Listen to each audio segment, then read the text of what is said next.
Les antennes relais ne sont pas les bienvenues à Sainte-Luce. Une association de riverains avait déjà fait reculer le projet d'installation d'une antenne Orange à la rentrée avec le soutien du maire. Mais le groupe de téléphonie n'a pas dit son dernier mot. C'est pour lui, de son propre aveu, le cas le plus épineux de la région. L'affaire est dans les mains de la justice.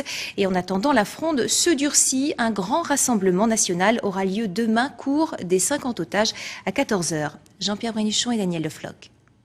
Regardez, élévation d'un pylône, oui. C'est indiqué ici. Okay. Vu l'emplacement, vu la zone où il y a multiples pylônes pour l'utilisation de la SNCF, on pense jamais à ce que ce soit antenne relais. On se sent trompé dans le sens que tout a été fait sans information, sans concertation. Les seules informations étaient erronées puisque c'était l'élévation d'un pylône. Jamais n'est apparu le mot de pose de téléphonie mobile. Donc là, on se sent vraiment désabusé, trahi. Les mots sont forts, mais comment ne pas se méfier des antennes relais dans pareil cas?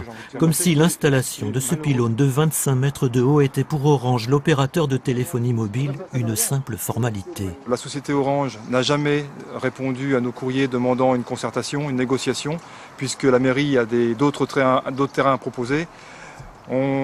C'est pour ça, on est un petit peu perdu, on est dans l'attente d'une réponse, on est inquiet et on vient de se rendre compte que notre problème n'est pas spécifique à Sainte-Luce. Nous sommes très nombreux dans la région à subir cette violence des opérateurs. Et peu importe les populations riveraines, Orange s'abrite derrière l'obligation de couvrir l'ensemble du territoire, d'où son intransigeance. L'opérateur maintient sa position, il souhaite toujours implanter son antenne en lieu et place, et donc m'attaque au niveau du tribunal administratif, attaque mon arrêté justement d'interruption des travaux.